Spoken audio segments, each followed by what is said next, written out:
Hello forensic expert, मैं आशा करता हूँ आप सब बढ़िया होंगे। मैं राहुल आपका स्वागत करता हूँ मैड फोरेंसिक्स पर। So without wasting any time let's roll the intro.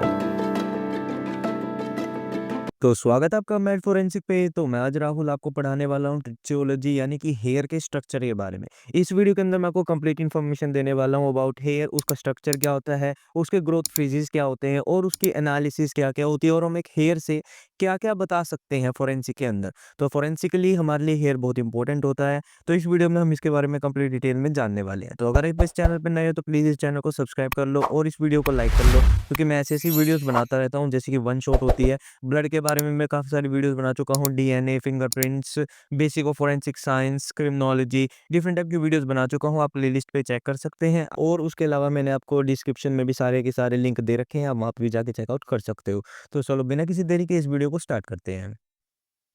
तो चलो हम जान लेते हैं सबसे पहले हेयर के स्ट्रक्चर के बारे में, और हेयर क्या होता है उसको भी जान लेते हैं। तो hair it is an appendage of skin that grows out of non organ known as hair follicle. मतलब क्या है कि एक हेयर वो होता है जो हेयर फॉलिकल से उगता है, और एक अपेंडेज है एक्स्ट्रा स्किन की। मतलब क्या, स्किन से बाहर निकल रहा है, मतलब जो एपिडर्मिस होती है ना आपके सर की, उससे बाहर निकल रहा है। कहाँ से निकल रहा है? हेयर फॉलिकल से निकल रहा है। हम सबको पता है कि हेयर हेयर फॉलिकल से ग्रो करता है, जिसको हम रूट भी बोल देते हैं। तो ये क्या होता है, आप ये देख सकते हो, ये हमारे हेयर फॉलिकल होता है। और ये एक लेंथ के बारे में बता रखा है कि हेयर की लेंथ कहाँ से कहाँ तक होती है। जो हेयर फॉलिकल होती है, ये जो पार्ट होता है, इसको हेयर फॉलिकल बोलते हैं, आप फोटो में देख सकते हो। और यहाँ से लेके ये जो पूरी लंबी लंबी लाइन जा रही है, मतलब पूरा बाल जा रहा है, इसको बोलते हैं हेयर शाफ्ट। ठीक है। और ये जो बिल्कुल एंड पे कोने वाला पार्ट होता है, इसको बोलते हैं टिप। ठीक है। तो हेयर फॉलिकल, हेयर शाफ्ट और टिप, यही हमारा पूरा का पूरा एक हेयर होता है।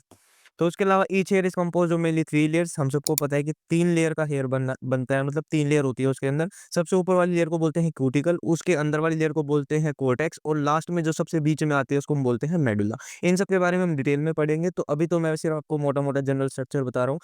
तो हेयर रूट के बारे में जान लेते हैं कि हेयर रूट क्या होता है। It is located inside the tube like structure the skin called hair follicle. तो हेयर फॉलिकल मैं आपको ना एक फोटो दिखा देता हूँ। तो वो क्या होता है, हेयर फॉलिकल होती है और उसके अंदर एक हेयर रूट होती है जहां से हेयर ग्रो करता है। आप इस फोटो में अच्छे से देख सकते हो। तो यहाँ से जैसे ये हेयर फॉलिकल ग्रो करेगा, हेयर फॉलिकल के अंदर हेयर रूट होती है जो कि ग्रो करती है हमारे हेयर को। ठीक है। हमारा हेयर ऐसे ही एक्सटेंड करता है। It is the living part of the body. Only hair root ही है जो हेयर फॉलिकल है, जो हमारा क्या बोलते हैं लिविंग पार्ट होता है। बाकी सारा हेयर हमारा डेड होता है। ठीक। इसके अलावा जो उसके कुछ मेन कंपोनेंट होते हैं जो हमारे अगल बगल में होते हैं हेयर के, आप फोटो देख सकते हो। तो उसके आप एक बार में दिखाऊंगा मैं आपको, आप देख सकते हो। तो हेयर बल्ब क्या होता है? Base of the root, basically जहाँ से हेयर ग्रो करता है। हेयर बल्ब के अंदर हेयर रूट होती है हमारी। डर्मल पैपले क्या होती है? Connection of nerves. आप इस फोटो में देख सकते हो, ये जो पार्ट होता है ना बिल्कुल खाली वाला पार्ट नीचे की तरफ, ये होते हैं डर्मल पैपले। यहाँ पे क्या होती है? नर्व्स जा रखी होती है जो हमारे हेयर को न्यूट्रिएंट्स प्रोवाइड करती है ताकि वो ग्रो कर सके। उसके अलावा मैट्रिक्स सेल्स होते हैं divide two produce new hairs, मतलब जो सेल्स हेयर को डिवाइड कर करके मतलब हेयर की लेंथ बढ़ाते हैं। उसके अलावा इनर एंड आउटडोर शीट होती है, मतलब आउटर रूट शीट होती है, protect and guide growing hair. मतलब बस ये कुछ नहीं है, सेल डिवाइड करते रहते हैं और हेयर को ग्रो कराते रहते हैं। इसके अलावा सेबेशियस ग्लैंड होते हैं, प्रोड्यूस ऑयल या फिर सीबम। मतलब हमारे हेयर में अगर आप वॉश भी ना करो तो हमारे ऑयली हो जाते हैं, थोड़े टाइम बाद बेसिकली चिपचिप हो जाते हैं। वो क्यों होते हैं? क्योंकि यहाँ पे हेयर के पास सेबेशियस ग्लैंड होते हैं। तो सेबेशियस ग्लैंड के अलावा हमारे पास स्वेट ग्लैंड्स भी होते हैं जो स्वेट रिलीज करते हैं। फोटो में आप सब कुछ क्लियर देख सकते हो। एक एरेक्टर पिलाई मसल्स होती है, ये बेसिकली कहाँ पे काम आती है? जब हमारे गूजबम्स होते हैं ना, जब हम डर जाते हैं या फिर ठंडा, जब हमें बहुत ज्यादा ठंड लगती है, तो हमारे ना बाल खड़े कर देती है। ठीक है। तो इसको बोलते हैं, ये क्या बोलते हैं, इसी को बोलते हैं गूजबम्स बोलते हैं, जब हमारे बाल खड़े हो जाते हैं। तो causes the hair to stand. तो एरेक्टर पिलाई का सिर्फ एक ही काम है, हेयर को खड़ा करना। कब? जब हम डर जाते हैं या फिर फियर में काफी घबरा जाते हैं, उस टाइम पे जब हमारे बाल खड़े होते हैं ना, तो वो किस कारण होते हैं? एरेक्टर पिलिंग मसल्स की वजह से होते हैं। तो पहले फेजेस ऑफ ग्रोथ जान लेते हैं, उससे पहले स्ट्रक्चर से पहले, क्योंकि ये भी काफी इंपॉर्टेंट क्वेश्चन और बार बार पूछ भी लिया जाता है फोरेंसिक साइंस के अंदर कि भाई फेजेस ऑफ ग्रोथ क्या है। तो फेजेस ऑफ ग्रोथ हमारे बेसिकली तो 4 होते हैं, लेकिन अभी हम मेनली तो 3 ही पढ़ेंगे, क्योंकि चौथा तो सिर्फ मैं आपको बता दूंगा क्या होता है, लेकिन 3 मेन है। तो एनाजन फेज क्या होता है? हमारा ग्रोथ फेज होता है। तो ग्रोथ फेज से आप क्या समझ रहे हो? जब हमारे बाल उगने स्टार्ट हो जाता है, मतलब लंबे बाल होना स्टार्ट हो रखे होते हैं, तो एक्टिव ग्रोथ फेज है, यहाँ पे बाल लंबे होना स्टार्ट हो जाते हैं। 6 साल तक का ये फेज होता है। उसके बाद क्या होता है? Depending upon genetics and health. और हेयर ग्रोथ किसके ऊपर डिपेंड करता है? जेनेटिक्स के ऊपर भी डिपेंड करेगा, जो आप खा रहे हो आपकी डाइट के ऊपर भी डिपेंड करेगा, और आपने कैसे अपने बालों को रख रखा है, आप कैसे उसको मतलब सेवा पानी करते हो, बेसिकली उसके ऊपर डिपेंड करता है। तो अबाउट 85 to 90% आपके हेयर एनाजन फेज में ही रहते हैं और वो लगातार ग्रो करते रहते हैं। तो कैटाजन फेज़ आता है, उसके बाद जब आपके फे अब एक कुछ टाइम आता है कि आपके जो बाल होते हैं ना, वो ग्रो करना रुक देते हैं, मतलब ग्रो नहीं करते, एक ही पोज़ीशन पे ना हेल्ड कर जाते हैं। मतलब मान लो आपकी हेयर की लेंथ 10 सेंटीमीटर, मतलब हाँ, लगभग मान लो 5 सेंटीमीटर है, तो वो 5 सेंटीमीटर से आगे बढ़ेंगे नहीं, वो वहीं पे जाके स्टॉप हो जाएँगे, तो वही हमारा कैटाजन फेज़ है। ये बहुत थोड़े टाइम के लिए होता है, 2 से 3 हफ्तों के लिए होता है। हेयर ग्रोथ स्टॉप हो जाती है, हेयर फॉलिकल श्रिंक्स। मैं आपको ना फ़ोटो दिखा देता हूँ, जब हमारा हेल्दी हेयर ग्रो कर रखा होता है, मतलब एनाजन फेज़ में होता है, और जो कैटाजन फेज़ होता है उसमें हेयर रूट का बहुत बड़ा फ़र्क होता है। उसमें क्या होता है, हेयर रूट श्रिंक कर रही होती है। तो श्रिंक करने की आपको देख देख लो, मैंने रिचर्ड ली से उठाई है, एक बुक है फोरेंसिक साइंस के अंदर काफ़ी फ़ेमस, तो वहाँ से उठाई है। आप देख सकते हो। तो उसके अलावा टीलोजन फ़ेज़ आता है फिर हमारा, मतलब अभी क्या था, एनाजन फ़ेज़ में हेयर ग्रोथ कर रहा था, कैटाजन फ़ेज़ में करना बंद कर देता है ग्रोथ। टीलोजन फ़ेज़ एक रेस्टिंग फ़ेज़ होता है, मतलब यहाँ पे भी हमारा हेयर ग्रोथ नहीं करेगा, बस वो रेडी हो रखा होता है एक्सोजन फ़ेज़ के लिए। एक्सोजन फ़ेज़ क्या होता है, जब हमारे बाल गिर जाते हैं, मतलब आपने देखा होगा ना, जब भी मतलब आप नहाते हो तो आपके बाल आराम से बाहर आ जाते हैं। तो वो आप कुछ नहीं, वो नेचुरल प्रोसेस है, हेयर ग्रोथ फ़ेज़ है, टिल एक्सोजन फ़ेज़ बोलते हैं उसको। एक्सोजन फ़ेज़ में क्या होता है, आपके बाल है ना, हेयर रूट से बाहर निकल जाते हैं। उसमें हेयर रूट नहीं होती, मतलब उससे डीएनए एक्सट्रैक्ट नहीं हो सकता। तो टीलोजन फेज़ क्या होता है, रेस्टिंग फेज़ होता है, अबाउट 3 से 4 महीने का ये चलता है। Hair does not grow but stays in follicle, follicle के अंदर ही रहते हैं, लेकिन हेयर ग्रोथ नहीं करते। अब यहाँ पे क्या होता है कि वो जो हेयर रूट होती है ना हमारी, बहुत ज़्यादा श्रिंक करती रहती है, ठीक है? अब फिर जब लास्ट में वो बिल्कुल हेयर फॉलिकल से अलग हो जाती है और बाहर निकल जाती है। तो अबाउट 10 टू 15% हमारे हेयर ग्रो इसी फेज़ में रहते हैं, टीलोजन फेज़ में। और about after this exogen phase आता है, जिसमें हमारे जो हेयर होते हैं वो अपने आप ही नेचुरली फॉल कर देते हैं। तो अब हम ना हेयर की लेयर्स के बारे में बात कर लेते हैं। तो हमारी मेन 3 लेयर्स होती हैं, क्यूटिकल, कोर्टेक्स एंड मेडुला। तो सबसे पहले हम क्यूटिकल के बारे में बात करते हैं। तो क्यूटिकल क्या है? एक बाहर वाली लेयर है हमारे हेयर की, सबसे बाहर वाली लेयर को बोलते हैं हम क्यूटिकल, ठीक है? और क्यूटिकल हमें ना केमिकली रेजिस्टेंट है, मतलब केमिकली रेजिस्टेंट है, जो बाहर वाली जो एनवायरनमेंट होती है ना, उससे प्रोटेक्ट करती है अंदर वाली लेयर्स को, ठीक है? काफ़ी ज़्यादा केमिकली रेजिस्टेंट होती है और काफ़ी ज़्यादा स्ट्रॉन्ग होती है, इसलिए ना स्ट्रक्चर प्रोवाइड करती है। किस चीज़ की बनी होती है? केराटिन की बनी होती है। It is made up of keratinized protein, ठीक है? ओवरलैपिंग स्केल्स होते हैं इसके अंदर, मतलब ये जो लेयर है पूरी की पूरी ऐसे एकदम नहीं बनी हुई। स्केल्स होते हैं, जो स्केल आपस में एक दूसरे के ऊपर ओवरलैप करते हैं, फिर ये बनती है। आप फ़ोटो में देख सकते हो कैसे कि स्केल एक दूसरे के ऊपर ओवरलैप कर रहे हैं। तो उसके बाद स्केल, मतलब मैंने बता दिया कि केराटिनाइज्ड है। इसके जो सेल्स होते हैं वो फ्लैटेंड होते हैं और प्रोग्रेसिव फ्रॉम द फॉलिकल, मतलब फॉलिकल से ही ये लेयर बनती है और फ्लैटेंड होते हैं इसके सेल, मतलब बिल्कुल चपटे सेल्स होते हैं इसके। तो there are basic patterns of cuticle, मतलब हमें बेसिकली 3 ही पैटर्न पढ़ने हैं। एक तो होता है इम्ब्रिकेट, एक होता है कोरोनल, एक होता है स्पाइनस। आप फ़ोटो में भी अच्छे से देख सकते हो कैसे मैंने डायग्रामेटिक में बता रखा है आपको।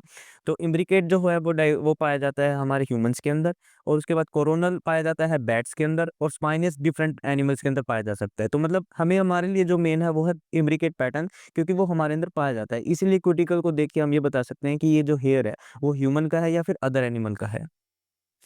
मतलब लेकिन एक बात और है, क्योंकि कोर्टिकल से बस हम ये आइडेंटिफ़ाई कर सकते हैं कि मेल का है, मतलब सॉरी मेल का कहूँ, ह्यूमन का है या फिर अदर एनिमल का है, ये और हम इससे ज़्यादा कुछ और नहीं बता सकते कि भई ये उस पर्सन से बिलॉन्ग करता है, लड़की का है या लड़के का है, या किसी चीज़ का हम ऐसा कुछ नहीं बता सकते। इससे सिर्फ़ हम ये बता सकते हैं कि ये जो हेयर है वो ह्यूमन का है या फिर नॉन ह्यूमन का है। तो अब हम है ना कोर्टेक्स के बारे में बात कर लेते हैं। कोर्टेक्स एक मिडल लेयर होती है क्यूटिकल और मेडुला के बीच में। ये देखो, ये क्यूटिकल होती है, ये बीच वाली हमारी कोर्टेक्स होती है, और बीच में सबसे लास्ट में आ रहा है हमारा मेडुला, ठीक है? अब ये जो कोर्टेक्स होती है ना, इसके जो सेल्स होते हैं वो स्पिंडल शेप के सेल्स होते हैं। आप ये देखो, स्पिंडल शेप के सेल्स होते हैं। स्पिंडल शेप के सेल्स भी एक अरेंज होते हैं एक रेगुलर पैटर्न के अंदर, ठीक है? रेगुलर पैटर्न होता है इनका पैरेलल टू हेयर लेंथ, मतलब ऐसे चलते हैं हेयर लेंथ के बिल्कुल स्ट्रेट। तो उसमें क्या होता है, it is embedded with pigment, इसके पास पिगमेंट्स होते हैं, जैसे कि मेलानिन होता है। मेलानिन एक कलर प्रोवाइडिंग पिगमेंट होता है, जो कलर आता है ना हेयर का, वो मेलानिन की वजह से आता है। तो उसकी जो डेंसिटी है ना वो अलग-अलग हो सकती है हेयर के अंदर, ठीक है? अब उस डेंसिटी को हम मेज़र करके है ना कंपेयर कर सकते हैं दूसरे हेयर के साथ, तो उससे हम इंडिविजुअलाइजेशन में यूज़ कर सकते हैं, ठीक है? तो कोर्टेक्स एक इम्पोर्टेंट क्यों है? क्योंकि हम इससे पर्सनल आइडेंटिफिकेशन कर सकते हैं। कैसे कर सकते हैं? क्योंकि मान लो चलो एक हेयर सेल है, अब ये फ़ोटो देखो, इस फ़ोटो के अंदर मेलानिन मान लो प्रेज़ेंट है। एक मेलानिन का मॉलिक्यूल यहाँ पे प्रेज़ेंट है, मैं एक बार पेन ले लूँ। एक मेलानिन का मॉलिक्यूल यहाँ पे प्रेज़ेंट है, एक मेलानिन का यहाँ पे, यहाँ पे, यहाँ पे, यहाँ पे, ऐसे प्रेज़ेंट है मेलानिन, ठीक है? अब जो दूसरा हेयर होगा किसी और बंदे का, तो उसमें ऐसा पैटर्न नहीं मिलेगा। ऐसा पैटर्न नहीं मिलेगा मेलानिन के जो सेटअप का है ना, मतलब एक तरीके से जो फैलावपन है ना मेलानिन का, वो ऐसा नहीं मिलेगा, वो अलग तरीके से मिलेगा। तो वो उसकी पर्सनल आइडेंटिफ़िकेशन में हम यूज़ कर सकते हैं। तो ये हो गया। इसके बाद है ना, इसके पास है ना कुछ एयर स्पेसेस होते हैं जिसको हम बोलते हैं कॉर्टिकल फ्यूसी, और इसके पास एक प्रोटीन भी होते हैं, जैसे केराटिन भी होता है, ट्रिप्टोलिन भी एक प्रोटीन होता है जो इसके पास होता है। तो कॉर्टेक्स के बारे में बस इतना सही है। इसके बाद हमारा बचता है मेडुला। तो अब हम आ जाते हैं मेडुला के ऊपर। Medulla is the collection of cells, मतलब बीच वाला जो पार्ट होता है ना हेयर का, सबसे बीच वाला, उसको हम बोलते हैं मेडुला। अब ये देखो यहाँ पे जो पार्ट लाइन जा रही है ना, सिर्फ इसी को मेडुला बोलते हैं। बाहर कोर्टेक्स है और बिल्कुल फर्स्ट वाली लाइन जो है वो रिप्रेजेंट करती है क्यूटिकल को। अब ये क्या है, अब ये कैनाल है, प्रीडोमिनेंट फीचर रहता है मोस्ट ऑफ द एनिमल्स के अंदर। मतलब जो मेडुला होता है ना, मोस्ट ऑफ द एनिमल्स के अंदर काफी ज्यादा मोटा रहता है, लेकिन हम ह्यूमंस के अंदर काफी पतला रहता है, ठीक है। अदर एनिमल्स में मोटा रहेगा, हम में पतला रहेगा, तो इसी से हम एक मेडुलरी इंडेक्स निकालते हैं, मैं आपको बताऊंगा अभी। लेकिन उससे पहले इसके कुछ पैटर्न्स होते हैं, वो आपको बता देता हूँ। इसके बेसिकली 4 पैटर्न होते हैं: कंटिन्यूअस, एब्सेंट, आप स्क्रीन के ऊपर देख सकते हो, continuous, absent, fragmented and interrupted, ठीक है। अब ह्यूमन के अंदर कौन सा पाया जाता है, एक तो एब्सेंट पाया जाता है या फिर फ्रेगमेंटेड पाया जाता है। बाकी के जो 2 पैटर्न बच गए वो एनिमल्स के अंदर पाए जाते हैं। अब ये हम एक तो ये बता सकते हैं कि ये एनिमल का है या फिर ह्यूमन हेयर है। इसके अलावा एक मेडुलरी इंडेक्स भी होता है जो हम कैलकुलेट कर सकते हैं, जो भी हमें ये बता सकता है कि ये हेयर जो है ह्यूमन का है या फिर एनिमल का है। मेडुलरी इंडेक्स कैलकुलेट कैसे करेंगे, बहुत सिंपल सा है कि आप मेडुला के डायमीटर को डिवाइड कर दो किससे, हेयर के डायमीटर से। मतलब इसका सिंपल सा फॉर्मूला है, diameter of medulla divided by diameter of hair, simple सा, ठीक है। अब जो रेशो आएगी, ठीक है, अब जो रेशो आएगी वो 0.33 से अगर कम है तो वो हो जाएगी ह्यूमन की, 0.33 से ज्यादा है तो वो हो जाएगी अदर एनिमल्स की, ठीक है। ये सिंपल सा हमारा मेडुला है। अब मेडुला क्या बोलते हैं, एक चीज और, कि मेडुला जो है ना, हर हेयर के अंदर, मतलब जो आपके भी बाल है ना, उसके भी हर हेयर के अंदर सेम नहीं मिलेगा। क्या पता किसी में एब्सेंट हो, क्या पता किसी में फ्रेगमेंटेड पाया जाए, बाय चांस कुछ केसेस में कंटिन्यूअस भी पाया जा सकता है। तो मतलब ये जरूरी नहीं है कि आपके खुद के हेयर में, मतलब एक पर्सन के हेयर में भी जो मेडुला है वो फिक्स ही हो, हर हेयर में कंटिन्यूअस मिलेगा या फिर हर हेयर में एब्सेंट ही मिलेगा, ऐसा जरूरी नहीं है। तो अब हम आ जाते हैं सैंपल कलेक्शन के ऊपर। सैंपल कलेक्शन में क्या है, जनरली हम क्या बोलते हैं, या तो हेड हेयर लेते हैं या प्यूबिक हेयर लेते हैं। अगर कोई डेड पर्सन है तो सिंपली हम उससे 25 बाल तो अप्रोक्सीमेट लेंगे, अगर वो हेड के हैं 25 से 50 के बीच में लेते हैं। अगर कोई क्या बोलते हैं प्यूबिक एरिया का पार्ट है, ठीक है, तो वहां से कम 25 बाल तो लेते हैं, ठीक है। और अगर मान लो कि भाई सेक्सुअल असॉल्ट का केस है, ठीक है, लड़की अभी जिंदा है, तो हम क्या करते हैं, उस जो प्यूबिक पार्ट है जो फीमेल का, वहां पे कॉम्बिंग करते हैं। तो कॉम्बिंग करने से क्या होगा, वहां पे है ना 2 हेयर मिल सकते हैं हमें, एक तो मेल का हेयर मिल सकता है और एक जो उस लड़की का होगा वो खुद का भी हो सकता है, ठीक है। 2 टाइप के हेयर मिलेंगे। अब वो जो सेकंड हेयर अगर वहां पे प्रेजेंट है, मेल का या फिर किसी का भी प्रेजेंट हो सकता है, अगर सेकंड हेयर प्रेजेंट है तो हम ये बता सकते हैं कि यहाँ पे कोई ना कोई सेक्सुअल एक्टिविटी हुई होगी, ठीक है। क्योंकि जब भी सेक्सुअल इंटरकोर्स होता है तो जो हो सकता है कि ऐसा कि जो मेल के हेयर है वो फीमेल के हेयर के साथ स्टक हो गए हो। तो इस केसेस में हम एक तो ये बता सकते हैं कि कोई ना कोई सेक्सुअल एक्टिविटी हुई होगी। और अगर मान लो कि मेल के हेयर के में रूट मिल गई हमें, तो हम उससे है ना डीएनए एक्सट्रैक्ट भी कर सकते हैं। तो सिंपल सा कलेक्शन है हेयर का, हम फोर्सेप का यूज करते हैं हेयर को उठाने के लिए। अब आ जाते हैं हेयर कंपैरिजन एंड एनालिसिस। अब हमने हेयर को पढ़ तो लिया, लेकिन अब हमें ये भी बताना होगा कि भाई हम एक हेयर से क्या-क्या कर सकते हैं, ठीक है? मतलब क्या-क्या बता सकते हैं। एक तो कौन से बॉडी पार्ट से वो बिलॉन्ग करता है कि भाई वो हेड हेयर है या प्यूबिक हेयर है या फिर बियर्ड हेयर है, ठीक है? रेस बता सकते हैं कॉकेज़ियन या फिर निग्रोइड, ठीक है? मोंगोलॉइड भी हो सकता है, लेकिन कॉकेज़ोइन और कॉकेशियन या फिर मोंगोलॉइड के अंदर ना सिमिलैरिटीज़ होती है, ठीक है? इसलिए हम मोटा-मोटा ही बता सकते हैं, रफ एस्टीमेट ले सकते हैं। स्पीशी ऑफ ओरिजिन बता सकते हैं कि एनिमल का है और या फिर ह्यूमन का है। ये तो मैं आपको मेडुला के बारे में बता चुका हूँ, क्यूटिकल के बारे में बता चुका हूँ।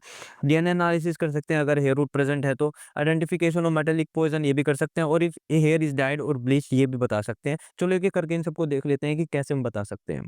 डिटरमाइनिंग व्हिच पार्ट ऑफ, मतलब part of body hair belongs, मतलब अब हेयर कौन-कौन से बॉडी पार्ट से बिलोंग कर सकता है। हमारे लिए इम्पोर्टेंट तो सिर्फ 2 होते हैं, प्यूबिक हेयर, ठीक है? प्यूबिक हेयर होता है एक, तो मैं पेन ले लेता हूँ, एक तो प्यूबिक हेयर होता है और एक होता है हेड हेयर, ठीक है? बियर्ड हेयर कुछ केसेस में मिलता है, कुछ केसेस में, मतलब ज़्यादातर केसेस में तो मिलता ही नहीं है। मोस्टली हमारे लिए या तो प्यूबिक हेयर है या हेड हेयर है, ठीक है?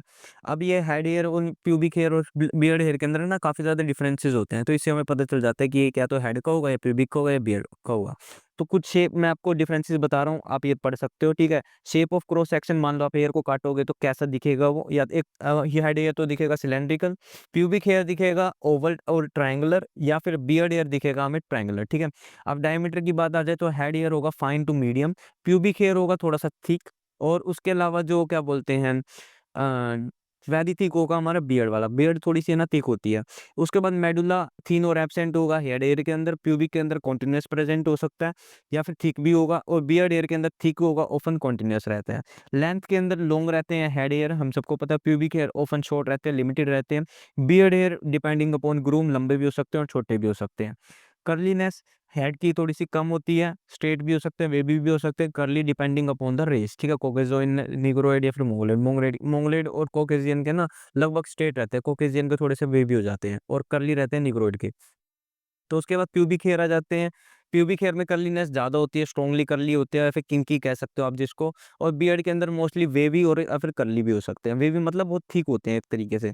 पिगमेंटेशन इवनली रहती है हेड के अंदर, ठीक है? इवनली और यूनिफॉर्म। डेंस और डार्क क्या बोलते हैं उसमें रहती है प्यूबिक हेयर के अंदर, और डार्क समटाइम इर्रेगुलर रहती है बियर्ड के अंदर, ठीक है? क्यूटिकल पैटर्न स्मूथ और रेगुलर स्केल्स होंगे हेड हेयर के अंदर, ब्रॉड और इर्रेगुलर पैटर्न होंगे प्यूबिक हेयर के अंदर, वाइड और इरेगुलर पैटर्न होंगे बियर्ड हेयर के अंदर। उसके अलावा फोरेंसिक सिग्निफिकेंस क्या है? अगर कॉमन है हेड हेयर तो हमारे लिए कॉमन है, क्राइम सीन पे काफी टाइम मिल जाता है। प्यूबिक हेयर सेक्सुअल असॉल्ट के केसेस में काफी ज्यादा इंपॉर्टेंट रोल प्ले करते हैं। बियर्ड हेयर कुछ केसेस में पा भी सकते हैं, वरना मुश्किल ही मिलते हैं बियर्ड हेयर तो, ठीक है? ये हमारा डिफरेंस बता देता है, हमें इससे पता चल जाता है कि हमारा हेड हेयर है या फिर प्यूबिक हेयर है या फिर बियर्ड हेयर है, ठीक है? इसके बाद हम आगे बढ़ते हैं। अब आगे क्या है डिफरेंस बिटवीन रेस, ठीक है? कॉकेशियन या फिर निग्रोइड। मैंने ना बुक से रेफरेंस लिया है रिचर्ड सेफनस्टीन से, ठीक है? अब उसके अंदर है ना निग्रोइड और कॉकेशियन के बीच में डिफरेंस दे रखा है तो मोंगोलियड के बीच में भी, लेकिन जब बुक के अंदर जो दे रखा है मैं बुक के हिसाब से आपको पढ़ाऊंगा। तो Negroid hairs are normally kinky, हमें पता है सब घुंघराले बाल होते हैं निग्रोइड वालों के, काफी ज्यादा करली होते हैं। Containing dense unevenly distributed pigment, ठीक है? उनके डेंस पिगमेंट डेंस होता है और अनइवनली डिस्ट्रीब्यूटेड पिगमेंट होते हैं।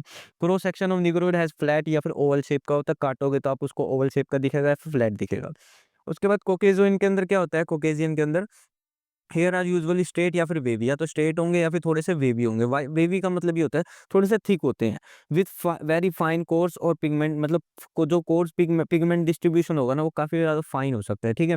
And more evenly distributed, Negroid में अनइवनली डिस्ट्रीब्यूटेड रहता है और कॉकेशियन में थोड़ा सा इवनली डिस्ट्रीब्यूटेड रहता है। Cross section of hair from Caucasian कैसा रहता है, ओवल भी हो सकता है और राउंड शेप का भी हो सकता है। तो ये मोटा मोटा सा डिफरेंट है, लेकिन ये है ना पक्का नहीं है, 100% श्योरिटी नहीं है, ये हमें बता ही देगा। बस ये तो एक जनरल आइडिया लेने के लिए है, ठीक है? ये अब ये बात लिख रखी है, जनरल है इसलिए डिफरेंस बताना मुश्किल भी हो सकता है हमारे लिए। उसके अलावा कि भई हम ये भी बता सकते हैं कि हेयर जो है फोर्सिबली रिमूव्ड है या फिर नेचुरली फॉल ऑफ किया गया है हेड से, ठीक है? तो ये कैसे बता सकते हैं? बहुत सिंपल सा है, अगर हेयर के साथ हेयर रूट प्रेज़ेंट है इसका मतलब उसे फोर्सिबली खींचा गया है। अगर हेयर के साथ कोई रूट प्रेज़ेंट नहीं है तो इसका मतलब वो नेचुरली फॉल हुआ है। तो इसको देख के हम ये भी बता सकते हैं। यही बात बोल रखी है और कुछ नहीं है इसके अंदर। अब स्पीशी ऑफ ओरिजिन हम ये बता सकते हैं, एनिमल और ह्यूमन के बीच में डिफरेंस बता सकते हैं।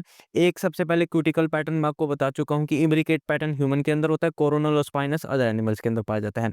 मेडुला का टाइप एब्सेंट या फिर फ्रेगमेंटेड ह्यूमन के अंदर पाया जाएगा, इंटरप्टेड या फिर कंटिन्यूअस जो पाया जाता है वो अदर एनिमल्स के अंदर पाया जाता है। एक और बात, जो मेडुला होता है उसके और भी पैटर्न हो सकते हैं, जैसे कि बीड शेप का पैटर्न होता है जो रैबिट के अंदर पाया जाता है, ठीक है? फोटो आप देख सकते हो। तो डिफरेंट डिफरेंट टाइप के पैटर्न्ड मेडुला हो सकते हैं जो अदर एनिमल्स में पाए जाते हैं। ह्यूमन के अंदर सिर्फ या तो एब्सेंट होगा या फिर थोड़ा-सा फ्रेगमेंटेड होगा। उसके अलावा हम मेडुलरी इंडेक्स से बता सकते हैं 0.33 से कम आ रहा है तो मेल है, 0.33 सॉरी 0.33 से कम आ रहा है तो ह्यूमन है, 0.33 से ज़्यादा आ रहा है तो वो एनिमल का हो जाएगा। उसके अलावा ओवरऑल डायमीटर की बात कर लें, ह्यूमन हेयर का जो हेयर का डायमीटर है वो कंसिस्टेंट रहता है, हमारे जो ह्यूमन हेयर का है मॉडरेट थिकनेस रहती है। लेकिन जो एनिमल हेयर का है कहीं पे थिक रहता है, कहीं पे मतलब थिन रहते हैं, तो उनका वेरी करता रहता है। तो इस इन सब डिफरेंसेस से हम ये बता सकते हैं कि वो हेयर ह्यूमन का है या फिर एनिमल का है। उसके बाद अगर हेयर के साथ रूट प्रेजेंट है, ऑब्वियस सी बात है हम उससे डीएनए निकाल सकते हैं, अल्टीमेट हथियार हमारा डीएनए। डीएनए से हम काफ़ी चीज़ें बता सकते हैं, और मान लो हेयर के अंदर है ना डीएनए बहुत कम क्वांटिटी में रहता है, ठीक है? तो उसके अलावा हम न्यूक्लियर डीएनए के बजाय ना माइटोकॉन्ड्रियल डीएनए एनालिसिस भी कर सकते हैं, ठीक है? डीएनए के ऊपर मैं पहले भी वीडियो बना चुका हूँ, डीएनए एक्सट्रैक्शन के ऊपर भी बना चुका हूँ, पीसीआर के ऊपर भी बना चुका हूँ, एसटीआर के ऊपर आने वाली है वीडियो। तो प्लीज़ चैनल को सब्सक्राइब कर लो यार और वीडियो को लाइक कर दो, इससे ज़्यादा मैं और कोई रिक्वेस्ट नहीं कर रहा आपसे। ठीक है, माइटोकॉन्ड्रियल डीएनए एक्सट्रैक्ट कर सकते हैं हम। माइटोकॉन्ड्रियल डीएनए मैं आपको ना अलग वीडियो में बताऊँगा, डीएनए के ऊपर मैं बना दूँगा इस वीडियो को, ठीक है? अब माइटोकॉन्ड्रियल डीएनए क्या होता है, मैटरनली डिराइव्ड होता है, मदर से आता है सिर्फ़, ठीक है? मदर से, अब वो मेल में भी आ सकता है, फीमेल में भी आ सकता है, ठीक है? अब उसको भी हम डिराइव कर सकते हैं क्योंकि माइटोकॉन्ड्रियल डीएनए होता है ना, वो ज़्यादा क्वांटिटी में प्रेज़ेंट होता है, ठीक है? इस वजह से हम उसको एनालिसिस ज़्यादा अच्छे से कर सकते हैं हेयर के अंदर। अब डीएनए एक्सट्रैक्शन में वही स्टेप है, डीएनए एक्सट्रैक्शन होगा, पीसीआर होगा, फिर एसटीआर प्रोफाइलिंग होगी, ठीक है? एक्सट्रैक्शन और पीसीआर मैं अपने चैनल पे करा चुका हूँ और एसटीआर प्रोफाइलिंग आने वाली है चैनल के ऊपर। तो अब हम है ना कुछ मेटालिक पॉइज़न को भी डिटेक्ट कर सकते हैं हेयर के अंदर, ठीक है? अब कैसे कर सकते हैं? कुछ मेटालिक पॉइज़न जैसे कि आर्सेनिक होता है, मरकरी होता है, लेड होता है, ये क्या करते हैं कि अगर किसी को दे दिए जाएँ, तो वो है ना खाने के साथ-साथ ब्लड स्ट्रीम में एंटर कर जाते हैं, ठीक है? खाने के बाद ब्लड स्ट्रीम में एंटर हो जाएँगे, ब्लड स्ट्रीम के बाद अब वो क्या हो जाएँगे, केराटिन से बाइंड कर जाएँगे हेयर के, ठीक है? केराटिन से बाइंड करने के बाद वो हेयर के स्ट्रक्चर में एम्बेडेड हो जाएँगे वो मेटल के प्रोटीन, ठीक है? सॉरी मेटालिक जो एलिमेंट होता है, वो हेयर से बाइंड कर जाएगा।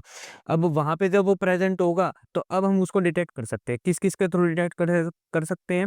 वो इंस्ट्रूमेंटल एनालिसिस है, एटॉमिक एब्जॉर्प्शन स्पेक्ट्रोस्कोपी जिसको हम बोलते हैं एएएस, या फिर inductively coupled plasma mass spectroscopy जिसको हम आईसीपी-एमएस भी बोलते हैं, एक्स-रे फ्लोरोसेंस भी कर सकते हैं हम, न्यूट्रॉन एक्टिवेशन एनालिसिस भी कर सकते हैं। इन सब से हम ये बता सकते हैं कि उसके अंदर कोई मेटल प्रेज़ेंट है या नहीं। अगर उस मेटल की कन्फर्मेशन मिल जाती है, तो हम उसे ये कह सकते हैं कि भई इसको मेटालिक पॉइज़न दिया गया होगा। ठीक है? इससे एक तो हम ये बता सकते हैं। उसके अलावा हम ये भी बता सकते हैं कि हेयर डाइड है या फिर ब्लीच है, सिंपल सी बात है। अगर हेयर डाइड होगा तो उसके ऊपर कुछ ना कुछ कलर पिगमेंट्स मिलेंगे, ब्लीच होगा तो उसके ऊपर कोई कलर का पिगमेंट ही नहीं मिलेगा। तो यही डिफरेंस होता है ब्लीच में और हेयर में। ब्लीच में क्या करते हैं हम उसके सारे पिगमेंट उड़ा देते हैं, हेयर के अंदर हम उसको पिगमेंट डाल देते हैं। ये फ़र्क होता है बस इन दोनों में। अब होते कैसे है इसकी एनालिसिस, एक तो माइक्रोस्कोपिक एनालिसिस होती है, सबसे इम्पोर्टेंट जो हेयर की सबसे ज़्यादा एनालिसिस की जाती है वो माइक्रोस्कोपिक एनालिसिस की जाती है या फिर उससे डीएनए एक्सट्रैक्ट किया जाता है। अब हेयर डाइड है या फिर ब्लीच इनमें क्या डिफरेंस आएगा? A dyed colour is often present in cuticle as well as throughout cortex, ठीक है? मतलब जो डाइड पिगमेंट होंगे वो हमें क्यूटिकल के ऊपर भी दिख जाएँगे और कॉर्टेक्स के अंदर भी दिख जाएँगे जब हम माइक्रोस्कोपिक एनालिसिस करेंगे। और bleach hair on the other hand tend to remove the pigment, उसके पास पिगमेंट की कमी हो जाएगी हेयर की, वो भी हमें पता चल जाएगा। तो अगर आपको ये वीडियो पसंद आई तो प्लीज़ इस वीडियो को लाइक कर दो, चैनल को सब्सक्राइब कर दो और शेयर करो इसे अपने दोस्तों के साथ ताकि वो भी कुछ पढ़ सके। और अगर आपको कोई डाउट है तो आप कमेंट सेक्शन में पूछ सकते हो। उसके अलावा अगर आपने मेरे चैनल को सब्सक्राइब कर रखा है तो थैंक यू, आरिगातो गोजाइमास। मिलते हैं आपसे अगली वीडियो के अंदर।